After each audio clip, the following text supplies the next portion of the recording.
ಶ್ರೀನಿವಾಸಪುರದ ಸತ್ಸಾಯಿ ಮಂದಿರದ ಬಳಿ ತಾತ್ಕಾಲಿಕವಾಗಿ ನಿರ್ಮಿಸಿರುವ ಒಂದು ಕೊಳವನ್ನು ನೋಡ್ತೀವಿ. ಅದರಲ್ಲಿ ಬಾಬಾರವರ ಮೂರ್ತಿಯನ್ನು ಇಟ್ಟು ಪೂಜೆ ಮಾಡ್ತಿದ್ದಾರೆ. ಇದನ್ನು ತೆಪ್ಪೋತ್ಸವ ಅಂತ ಕರೀತಾರೆ. ಹಾಗಾಗಿ ಈ ತೆಪ್ಪೋತ್ಸವವನ್ನು ಆಚರಣೆ ಮಾಡ್ತಿದ್ದಾರೆ. ಹಾಗೆ ದೀಪಗಳನ್ನು ಈ ಒಂದು ಕೊಳದಲ್ಲಿ ಬಿಡುವಂಥ ಒಂದು ಕಾರ್ಯವನ್ನು ಸಹ ಹಮ್ಮಿಕೊಂಡಿದ್ದಾರೆ. ಇದನ್ನೆಲ್ಲ ನಾವು ನೋಡ್ತಿದ್ದೀವಿ.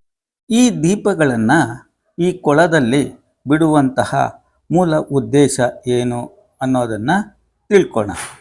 ಎಲೆಗಳಿಂದ ಮಾಡಿದ ದೀಪಗಳಲ್ಲಿ ತುಪ್ಪ ಅಥವಾ ಎಣ್ಣೆ ಹಾಕಿ ಆಮೇಲೆ ಅದನ್ನು ಹಚ್ಚಿ ಸುತ್ತಮುತ್ತಲಿನ ವಾತಾವರಣ ಶುದ್ಧವಾಗುತ್ತದೆ ಎಂಬ ನಂಬಿಕೆಯಿಂದ ಈ ದೀಪಗಳನ್ನು ಕೊಳದಲ್ಲಿ ಬಿಡ್ತಿದ್ದಾರೆ. ಹಾಗೆ ನೀರು ಜೀವದ ಮೂಲ. ನಮಗೆ ಜೀವನ ನೀಡುವ ನದಿ, ಕೆರೆ ಮತ್ತು ಕೊಳಗಳನ್ನು ದೇವತೆಯ ರೂಪದಲ್ಲಿ ಪೂಜಿಸಿ ಕೃತಜ್ಞತೆ ಸಲ್ಲಿಸಲು ಈ ಆಚರಣೆ ಮಾಡಲಾಗುತ್ತದೆ. ಹಾಗೆ ನೀರಿನ ಅಲೆಗಳ ಮೇಲೆ ತೇಲುವ ದೀಪವು ಭಗವಂತನ ಕೃಪೆಯಿಂದ ಮನುಷ್ಯನ ಜೀವನದ ದೋಣಿ ಸಂಸಾರ ಸಾಗರವನ್ನು ದಾಟುವುದನ್ನು ಸೂಚಿಸುತ್ತದೆ. ನಾವು ಹಚ್ಚಿದ ದೀಪವನ್ನು ನೀರಿಗೆ ಬಿಡುವುದು ಆಸೆಗಳನ್ನು ತೊರೆದು ದೈವಿಕತೆಗೆ ಶರಣಾಗುವುದನ್ನು ಕಲಿಸುತ್ತದೆ. ज्योति तेरी दिव्य रूप हर मन में बसे हो अनूप, कोटि दीपक जले शिरडी के धाम, रोम रोम बस बोले साई का नाम। आनंद की लहर शांति अपार, कर दे सब दुखों से तू ही उद्धार।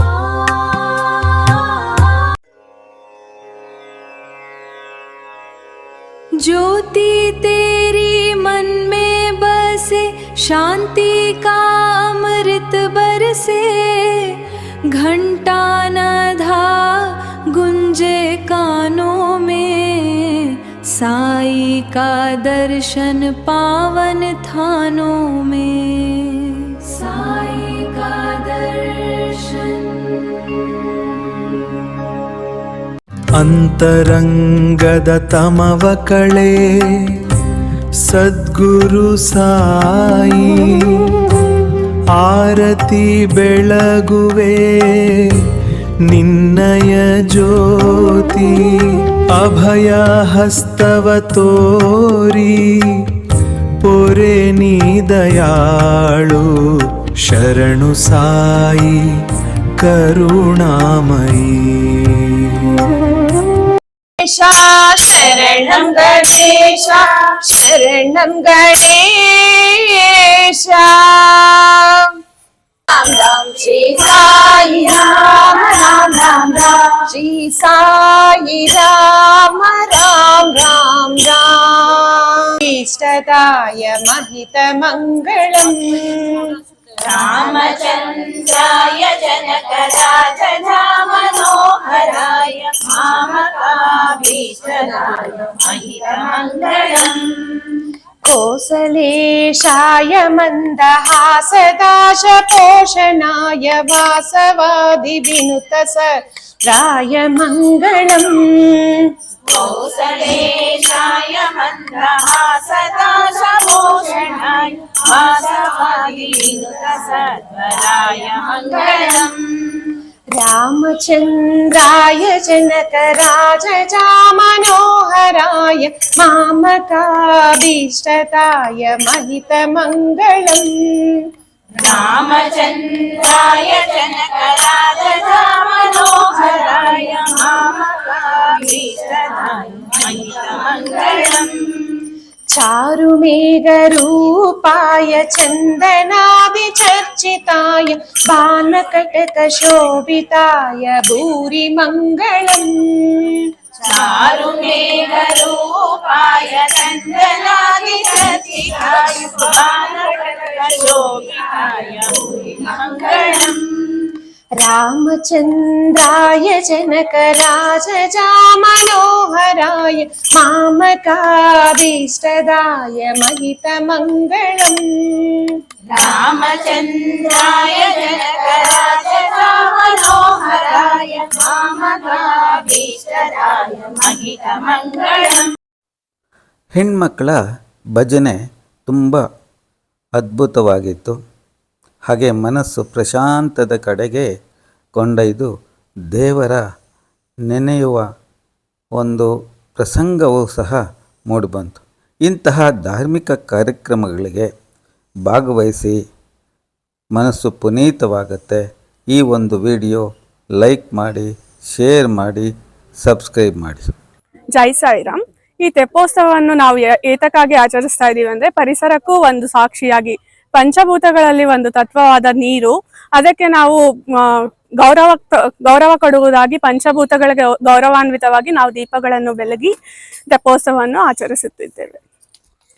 ಉರಿಯುವ ದೀಪವು ಕತ್ತಲೆಯನ್ನು ದೂರ ಮಾಡಿ ಬೆಳಕನ್ನು ನೀಡುವ ಸಂಕೇತವಾಗಿದೆ. ಅಂದ್ರೆ ದೀಪನ ಹಚ್ಚಿ ಕತ್ಲೆನ ದೂರ ಮಾಡಿ ಬೆಳಕನ್ನ ಚೆಲ್ಲುವ ಸಂಕೇತ ಇದ್ರದ ಅರ್ಥ ಆಗಿದೆ. ಗಂಗಾದೇವಿ ಅಥವಾ ಜಲದೇವತೆಯ ಗೌರವಗಳನ್ನು ಸಲ್ಲಿಸಲು ನಮ್ಮ ಹಬ್ಬಗಳಲ್ಲಿ ಉದಾಹರಣೆಯಾಗಿ ತೆಪ್ಪೋತ್ಸವವನ್ನು ಆಚರಿಸಲಾಗುತ್ತದೆ. ಅದರಲ್ಲಿ ದೀಪವನ್ನು ಹಚ್ಚಿ ಸಮರ್ಪಿಸುತ್ತೇವೆ. ನಮ್ಗೆ ಯಾವುದೇ ದೇವ್ರ ಪರಿಚಯ ಆಗ್ಬೇಕಾದ್ರೂ ಗುರುಗಳ ಆಶ್ರಯ ಬೇಕು. ಆಶ್ರಯ ಗುರುಗಳು ಸಾಯಿನಾಥ್ರಾಗಿದ್ದಾರೆ. ನಮ್ಮೂರ್ಗೆ ಸಾಯಿನಾಥ್ರು ರಾಮರ್ ಕರ್ಕೊಂಡ್ ಬಂದಿದ್ದಾರೆ. ರಾಮರ ಉತ್ಸವ ತುಂಬಾ ಚೆನ್ನಾಗಾಯ್ತು. ದಕ್ಷಿಣಾಮೂರ್ತಿ ಇಲ್ಲೇ ಇದ್ದಾರೆ. ನಮ್ಮ ಊರಲ್ಲಿ ಸಾಯಿಬಾಬಾ ದೇವಸ್ಥಾನದಲ್ಲಿ ಗುರು ದತ್ತಾತ್ರೇಯರಿದ್ದಾರೆ, ಗುರು ಸುಬ್ರಹ್ಮಣ್ಯ ಸ್ವಾಮಿ ಅವರಿದ್ದಾರೆ.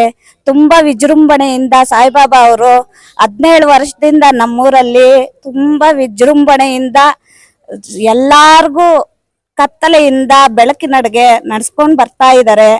ತುಂಬಾ ಸಂತೋಷ ಆಗ್ತಾ ಇದೆ. ಅದಕ್ಕೆ ಸಾಕ್ಷಿಯಾಗಿ ನಾನಿದ್ದೀನಿ. ಜೈ ಸಾಯಿರಾಮ್.